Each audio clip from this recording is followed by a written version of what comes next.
All right, and we are live on Facebook. Welcome, everyone. So, today's topic, like I said, is going to be a little bit heavier, and we're going to be talking about dealing with the waves of grief that can happen as you go through your healing process. And if you are first time joining me, my name is Tina. I am a happiness coach, and you're like, that doesn't sound like a very happy subject. No, it isn't, because when you wouldn't need a happiness coach if everything was just peachy keen, right? So what I do here on my channel is I come on daily and I share from my own personal experience, strength, and hope the things that I have been through, in hopes that you can take away some of the tools that I've learned to apply for the healing process. And I do this not only in a personal manner, but also in a professional manner. And I often tie in how this applies in a business sense because I use a lot of change management techniques. Thank you, No. I appreciate you. Um,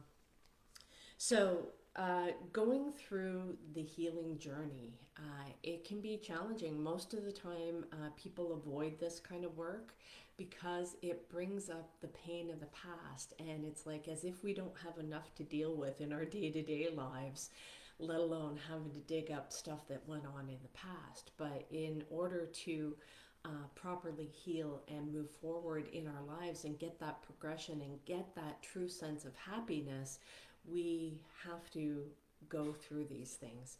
And so sometimes what can happen as we're doing this is we can hit these waves of grief that kind of come up. Hey, Anthony, or sorry, Jay Honey, welcome. So we can hit these waves of grief that kind of come up, no different than when we have the death of a loved one that, months after they've passed or a year or something can come up that can kind of either bring up a memory, a reminder of them. You might have somebody serves something that was their favorite dish and you didn't have it very often. It could be the smell of a certain cologne or perfume. It could be a certain song that comes on and it just kind of brings up that memory. Welcome from Uganda, Sumani. Sorry, I probably pronounced that really wrong. Apologies. Sometimes it's hard to read on TikTok, the chat, especially depending on whatever top I'm wearing. It's hard to read the chat. So it's hard to get all the initials and everything. That's my story, and I'm sticking with it.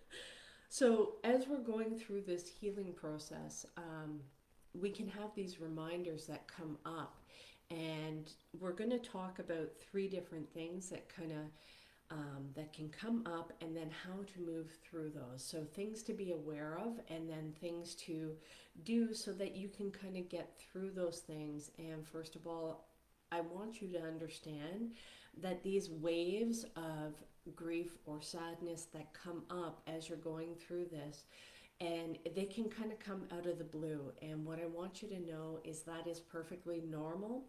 And I'm going to show you some strategies and some tools that you can use to help get through those things.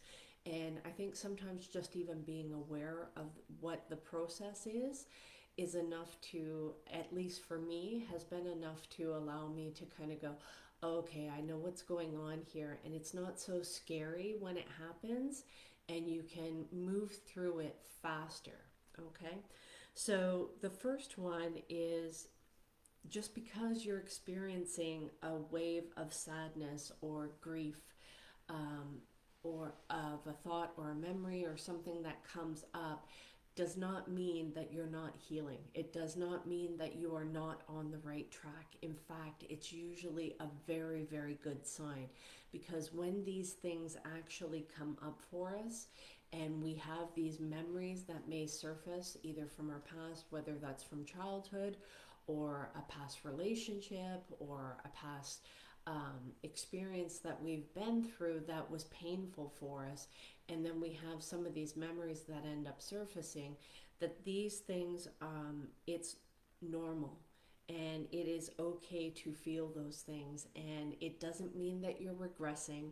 And you might be thinking to yourself, well, I thought I worked through this, and I did this, I did this, I went on a retreat and I did this deep inner work and I did all this amazing stuff. And it's 6 months later, a year later, or 5 years or 20 years or 50 years later, whatever it may be. And you may have something that comes up, and you may feel these feelings of grief or sadness that come up. And what I want you to know is, one, that they won't last forever. Two, that it's perfectly normal and it's okay that that is coming up for you. And it's coming up because you're now strong enough to be able to look at that. Whereas before, maybe you had to deny those feelings. Maybe you had to find different ways of coping with those feelings. Sometimes people do that with drugs, alcohol, food addictions, sex addictions. They can work addictions. There's no limit to the human capacity to find something that is potentially a good thing and turn it into an addiction that is not good for us. So it's a matter of understanding that if we do have those addictions, that those are a symptom. They are not the actual problem. They are a symptom of a deeper problem, and it's through doing this inner work, and when we dig down and we get to the root cause of what is driving that behavior, that we are able to actually change and shift and do it in a much easier way. It's not so painful. Now, it's initial pain. I'm not going to say that there's no pain. There is pain that you have to go through, but that's pain that's already buried in there. That's not additional pain. It's more of uncovering the pain that was already there and having to look at it squarely in the eyes and acknowledge it, and then feel it, and then release it. So that it no longer has that power to control us. Because when we still have that buried within us, or we're using other external coping mechanisms to avoid feeling the feelings that go with those painful memories, then all that does is it just delays the process. It doesn't stop the process, it doesn't get rid of the process, it just delays it. And eventually you will have to pay that emotional credit card bill, and that will come due, and you must go through that. And so just know that if these things are coming up, it's perfectly normal. It's okay that you're feeling this stuff. It's okay to deploy comforting tools and strategies to help you move through those things, right?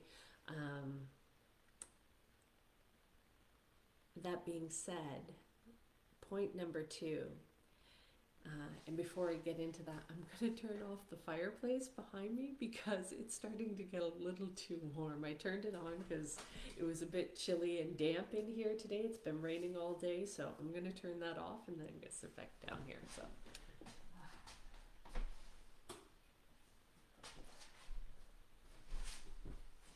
All right. So, number two is, it's okay to understand that as we go through this healing journey, there are going to be some things that may come up for us. That as we start to look at those more painful things that we've experienced in life, there are some losses, some wounds that change us, and they change us forever, and sometimes not always in a better way.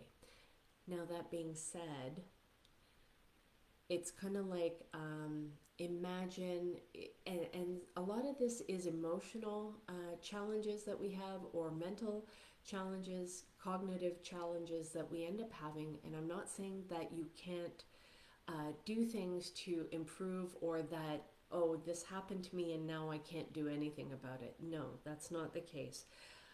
What I want you to look at it is, imagine you have a car accident and you lose a limb, whether that's an arm or a leg or something like that. You are still alive. but now you don't have that limb. It is changed you permanently. It's not something that can be changed back. You can't meditate your way through this. You can't journal your way through this. You can't do some of those things. But that also does not mean that you cannot live a happy and fulfilling life. It just means you need additional tools, you need additional assistance in order for you to find that pathway to help support you through the process of what you've experienced. And it doesn't diminish your value, it doesn't diminish who you are as a person, it doesn't take away from who you are. It just means you need additional support, okay? And so, as we go through this healing journey, we may come across certain things that maybe before, when we were in our coping mechanism stage and we were in um, maybe denial about and not really focusing on it. It's like, I know for myself, I spent a lot of time and a lot of effort before I started recovery and healing, trying to prove that I'm okay, I'm fine, nothing's wrong with me. I got good grades, I didn't drink, I didn't do drugs, I stayed out of trouble, I was a good girl. And that was to prove that I was fine, that it didn't hurt me, it didn't scar me. Despite what happened, it didn't affect me.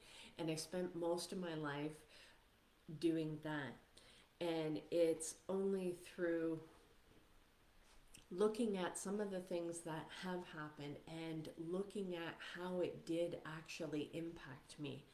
Um, it brought up some of the pain, some of the challenges of certain things, certain chances that I didn't take in my life, certain chances that I did take in my life that had negative consequences.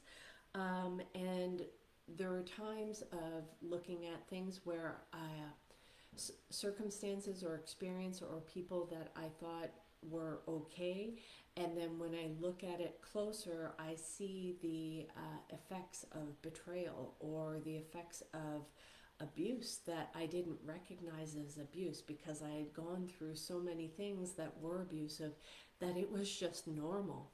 And I remember, I'll give you an example of how this happened is I had done a lot of therapy work in my early 20s when I was going through this initially.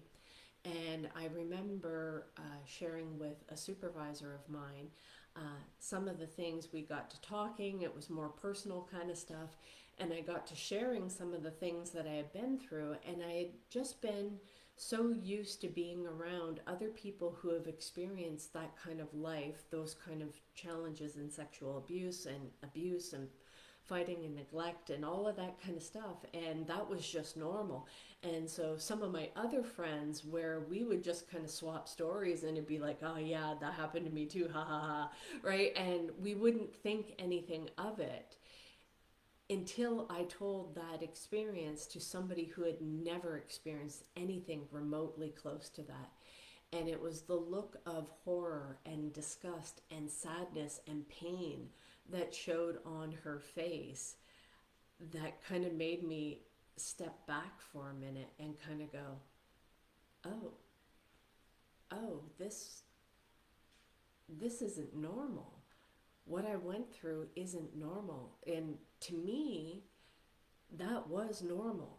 And and when you start to see that you could have and should have had a more supportive childhood, a more supportive environment, more supportive parents, more supportive family, whatever it is that you had experienced those sad, painful times,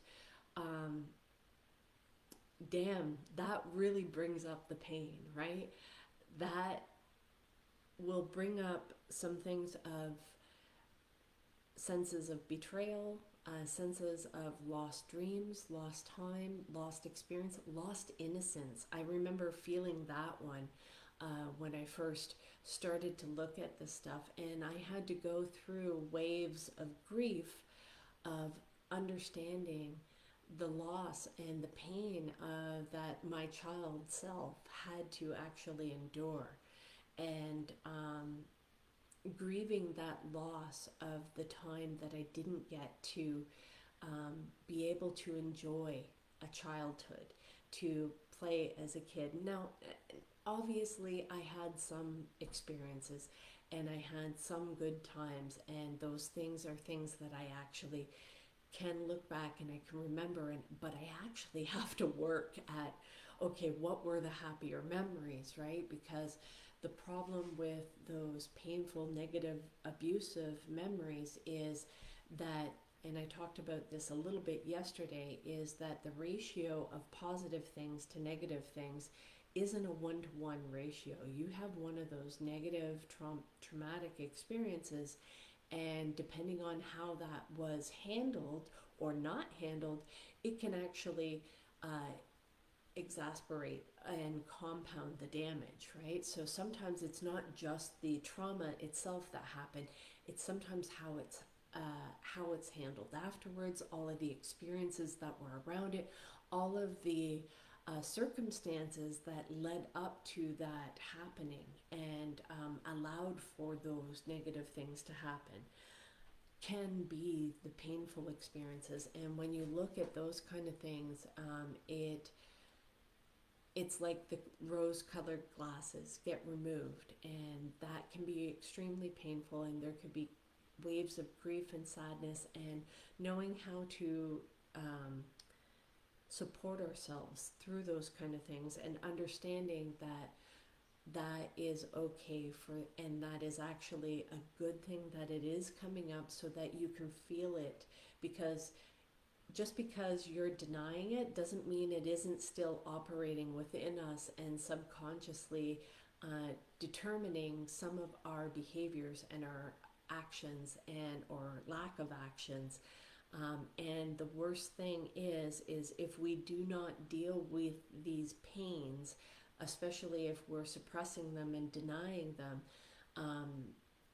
just because we're denying the pain doesn't mean we aren't hurting. And hurting people will hurt people. And the worst thing is we do it unknowingly. We do it with if you're unable to acknowledge your own pain, then you are going to suppress and not acknowledge or appreciate or value the pain of others. And that is definitely not a road that you want to go down. You want to have some sort of empathy for the pain that other people experience. You want to be able to acknowledge that and to help them through those kind of things, and not just repeat the abuse that we've been through, right? So being able to understand this stuff and learn from it, and acknowledge that some losses, some wounds do change us forever, and those aren't always in a more positive, we're not left better for it. That being said, we can still choose to find a happier way of living our lives, even though we may have been scarred, even though we may have been damaged from our experiences. It doesn't mean that we can no longer live a happy and fulfilling life. It is possible to do that despite what we've been through. So please don't take that as a doom and gloom, that just because they have changed us forever, it just means we need additional support in order for us to live a happy and fulfilling life. And the third piece that I wanted to touch on today is, unfortunately, there's no way around doing this inner work. You can't avoid it. You can delay it, but it's kind of like trying to outrun our shadow. You can't actually do that. It's attached to us. It is part of us. And we can choose to deny it's there. It doesn't stop that it's still operating. it's still running us and controlling us. And it's no different than if we're in business. We know that if we do not, if there's a problem going on in the business and we choose to ignore it and not pay attention to it, does it typically just stay the same and doesn't cause any problems? Or does it tend to snowball and get worse until it gets louder and louder and louder and a bigger problem, and then now we have no choice but to fix it?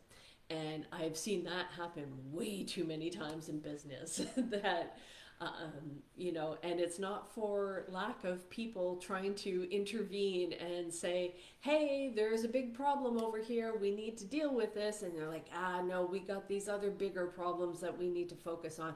Or no, they just need to suck it up, or that customer just needs to do this, or this vendor just needs to do that. Whatever, it's always external, and nobody wants to actually deal with the problem. Nobody wants to take the time and figure out, oh shit, this is actually a bigger problem than we thought, and this actually has been costing us a lot of time, a lot of resources, a lot of money that we now can't get back because we were ignoring the problem for so long. And so denial of a problem is never a solution. It just means we're not strong enough to actually deal with the pain of fixing that problem, right? So there is no way around this stuff. There is only through it. Now, the more that we can do the inner work, the stronger we become, the stronger and the easier it is for us to kind of identify and acknowledge and then be able to process and move through those challenges, those painful memories, and get to the other side quicker and more whole as we go through this process. But I want to say that there is absolutely no amount of box breathing, journaling, plant medicine, whatever it is. Now, I haven't tried the plant medicine, so I don't know. Some people swear by it, but I know what has actually worked for me. And it is through actually feeling these feelings, right? It is the denial of them that causes the problems. Our unwillingness to actually look at it that causes all these maladaptive coping strategies. It's like putting band-aid solutions in a work environment, right? You know that eventually you're going to actually end up having to fix this, right? And it's probably going to end up costing you even more because you let it go on and it's a tangled mess now. And so it's the same thing with doing our inner work of looking through our feelings and understanding where are they coming from, how is this affecting us, how is it stopping us, how is it causing problems in our lives, and knowing what it is that we actually have to do to understand those feelings, to be able to move through them and be able to. Razor or Rozoa, I don't see how that is actually even relevant to the conversation that I'm having. Please don't be disrespectful in my live and talk about NFTs when I'm talking about something that is quite deep, quite emotional, and we're here to help work through those feelings. So please be respectful of the live that you're in, and if you want to talk about NFTs, I invite you to go create your own live and talk about that, and the people that are interested in that will join your live, okay? So thanks. So guys, understanding that you are going to have waves of grief, you're going to have waves of sadness that come through as you are doing this deeper healing inner work.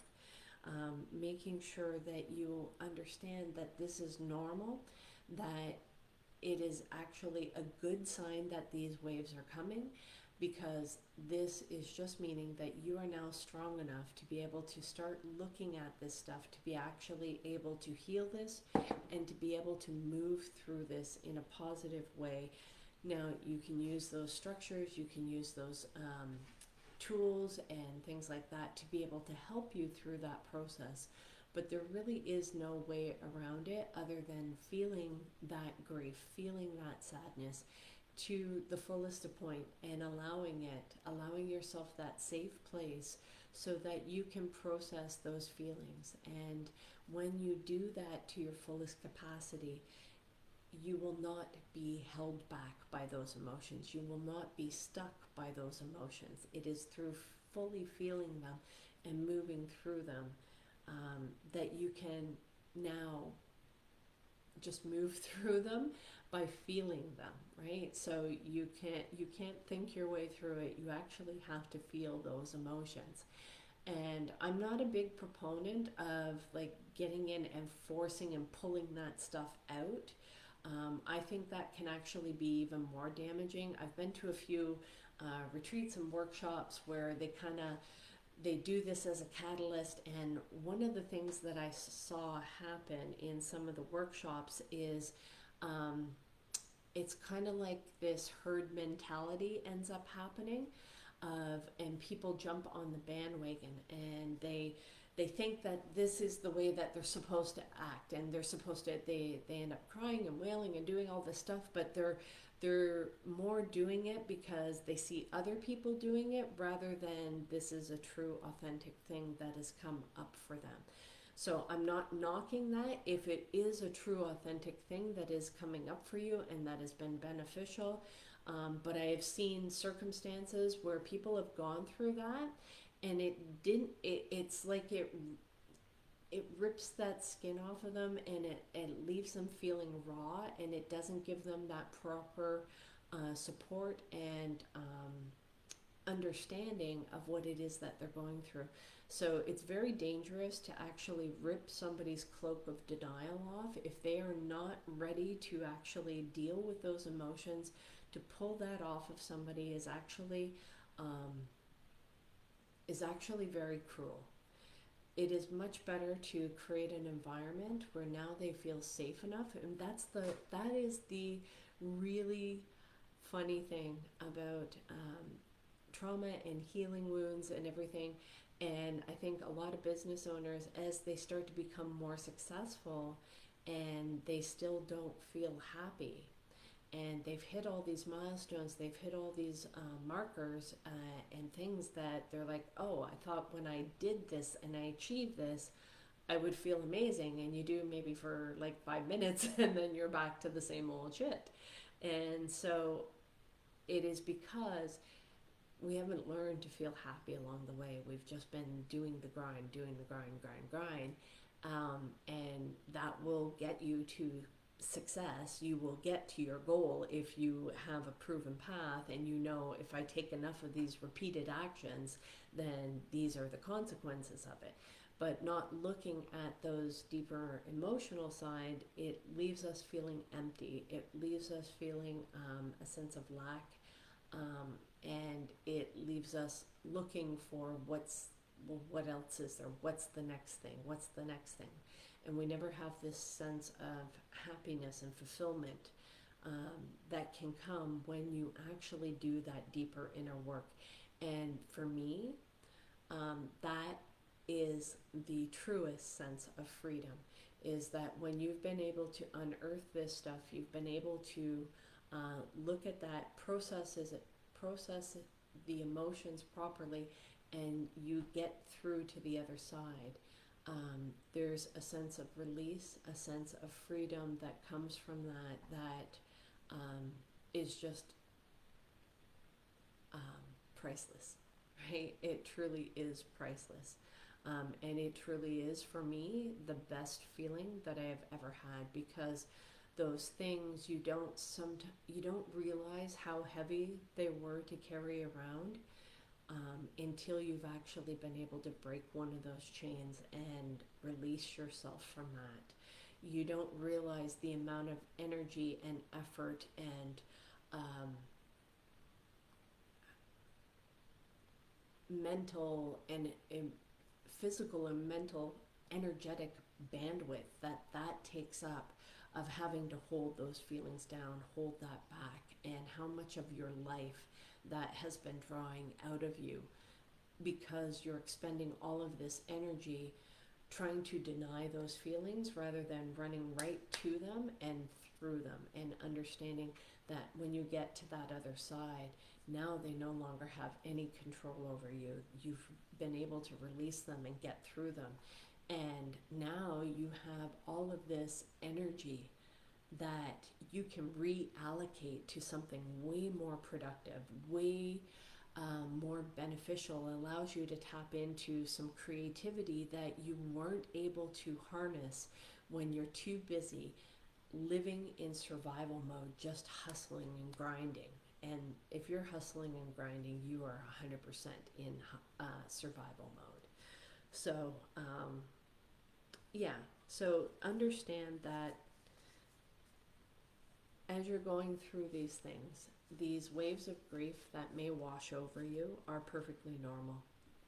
And it's a matter of understanding that you, while these may have changed you, and maybe not in the best of ways, that you can get through this, and there is no other way around it other than through it. And so when we learn to do this inner work, though, the freedom that you get from it is absolutely priceless. So at least that has been my experience, and that's what I wanted to share with you guys today. So if you are going through that challenging time, I invite you to stick around, come back daily.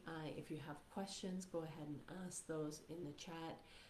You can also check out my YouTube channel, Coach Tina B 125, and make sure you hit subscribe so that you're notified when I upload the live trainings to the YouTube channel, so that you can watch the replay. If there was something that you caught on today's live and you're like, what was she saying about this? What was Tina saying about this one little piece again? I couldn't remember.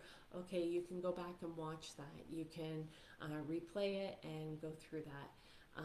And if you are just jumping in now to the live and you're like, I don't know what she's talking about, but I like this piece, you can go back and watch the replay and get everything from start to finish in the training. Okay? And if there's any special topics or any challenges that you guys are facing that you want me to do a training on, that you're struggling, you're not as happy as you'd like to be in your life, let me know and I'll be happy to create a training for that. So guys, with that, we're going to wrap it up. I hope you have an amazing night, and we will talk to you again tomorrow. Bye.